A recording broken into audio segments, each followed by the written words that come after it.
I'm Lena Anani, and you're listening to She Wrote a Book, where I interview amazing women from all over the world who also happen to be published authors. I created this show to educate, entertain, and inspire you to be the voice you want to hear in the world. Now let's get started. You are listening to episode number 138 of She Wrote a Book, and today I'm interviewing Sasha Campbell-Garbutt, author of the book The Well, Where Fitness Begins from Within. This book includes personal reflections, mental exercises, motivations, meditations, detoxification, nutrition, and exercise suggestions to guide you as you revisit, redesign, and replenish the well that flows within you. A fit body and a fit life begins with a fit mind, and now is the time to exercise your power. Sasha Campbell-Garbutt is an author, speaker, and intrinsic wellness advocate. She founded Life and Light Wellness LLC, a firm that offers intrinsic lifestyle guidance through her books, courses, and plant-based education. Sasha is CPR AED certified and is a long-standing member of the Screen Actors Guild. Again, her book is called The Well, Where Fitness Begins from Within. You can find the link to purchase her book in our show notes for this episode at shewroteabook.com/138. So Sasha, it's such a pleasure to have you as a guest today. My first question is this. What inspired you to write and publish your book?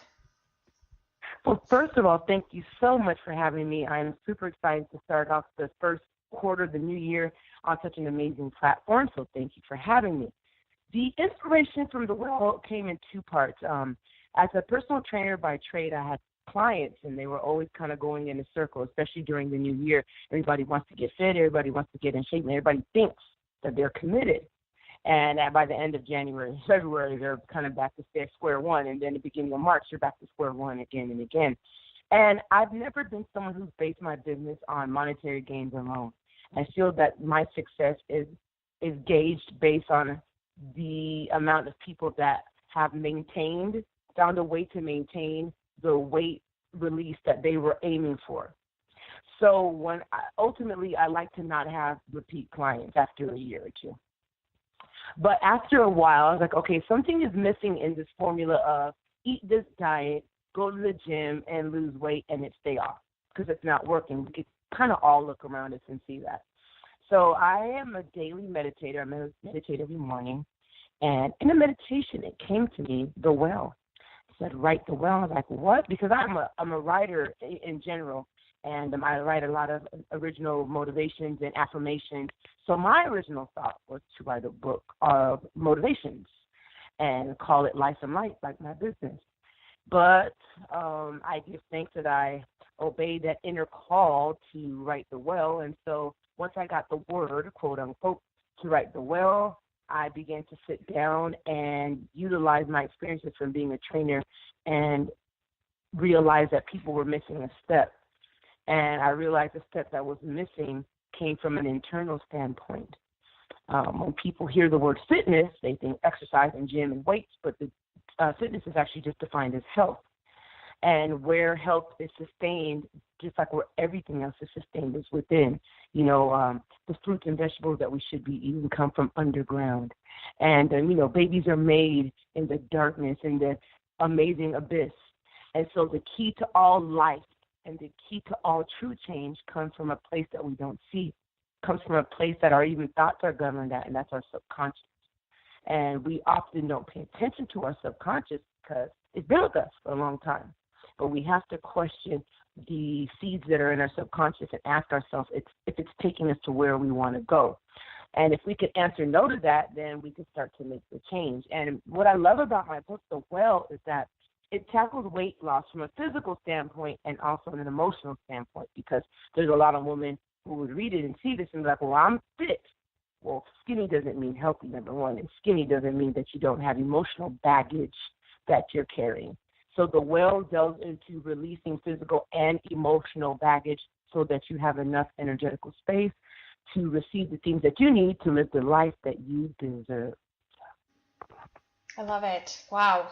So much. I resonate with everything you've just said. I love it. Awesome. Can you tell me a little bit more about the title of the book, The Well? You said it came to you in meditation, but what does it mean exactly? Yeah. Absolutely. So the well is, and I'm a water person. I love the water. So when The Well came to me, because I had Life and Light Wellness, at first I was like, it just means, it encompasses the inner light within you. But what I realized was the well, the noun well is like a receptacle for water. And a lot of people get water out of a well, water that they need every day. And if a well runs dry, a whole community or a village potentially could go without water. And if there is no water, there is no life. And I realized that a lot of us, our internal well, our heart space, our mind, our subconscious, is filled with things that are not necessarily nourishing to us. And if we could let that well run dry and replenish it with life-giving words, foods, attitudes, and perspectives, then we have the life-giving substance that we need to go forward. And also it's encouraging people to make sure that they fill their well daily of life-giving things, words, thoughts, actions, and all that type of stuff. So that's what the well is about. We are our own internal wells, but we also supply hope and encouragement and love to others. So we all have to make sure that our well is full. And this book is a guide to make sure that you keep your well full. Empty it out of all the stuff that doesn't serve you any good and replenish that well with life-giving things. Beautiful. Yeah, definitely get rid of the junk. Oh, The yeah. stuff that doesn't serve you Oh, well. we all have it. Yeah. Yeah, we all have it. Yeah. You use the word intrinsic and Yes. in your book, and you use the word intrinsic in the summary of your book, and Yes. also your bio, and I was wondering why that seems to be an important word for you and the book, and I was wondering Yes. why. I would love to know more about that. There. Well, it's kind of like in the era of everyone, being, or almost everyone being a holistic coach or a life coach. And I love words. I call myself a wordsmith. Like, I don't play a lot of phone games, but I play words for friends still. So what I wanted was a word that would translate and resonate with people, that to live the good life is your God-given right. It is your birthright. It is what you were called here to do. And the majority of us aren't living it because we think it's only for a selected few. So the word intrinsic means birthright. It means innate. It means just, the foundational. This is what's supposed to be normal. Wellness is your birthright. Wellness is the norm. So that's why I use the word intrinsic. Beautiful. And you also talk about plant-based foods in your Yes, book. Is that I do. the entire premise of your, or not the entire premise of your book, sorry. Is um that where you lead your readers to, is towards a plant-based Well, diet? that's a great question. The book is divided into three parts. Part one, it kind of tells my personal story as me dealing with one of the things that was plugging up my subconscious, which was my sugar addiction. And the sugar addiction really kind of, once I delved into that, let me know why I was feeling that I needed a sweet spot in my life.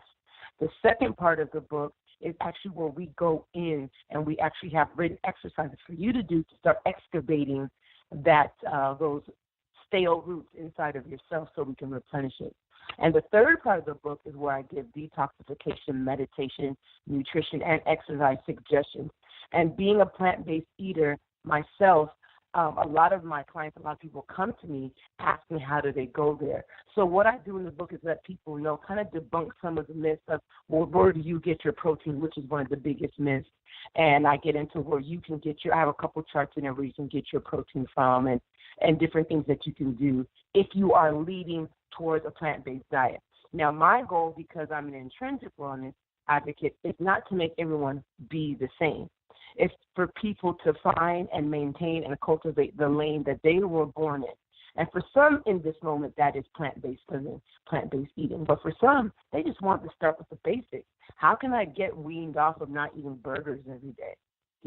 So I just try to tell them, if you're going to choose to eat meat, make sure you're smart about it. Make sure that it comes from a place that doesn't mass produce it and try to be as humane to the animals as possible. So I give options in the book because my job isn't to convert anyone to anything. It's for them to recognize and feel and honor and love themselves from where it begins, from the inside. And that's where we circle back to the word intrinsic again. It's all Yes, about ma'am. how we feel inside and how the food that we eat feels inside too. And Exactly. I'm going to throw this out there. I'm not 100% plant-based. However, That's okay. after the election, and yes, sorry for bringing it up. That's all I right. I was so angry and upset for 2 weeks after, and like I had all this rage and anger, and I went into meditation, and I asked myself, what can I do? What do I need to do to get past this rage? And the first thing that Yeah. came up was stop eating meat. And I was like, okay, done. Mm.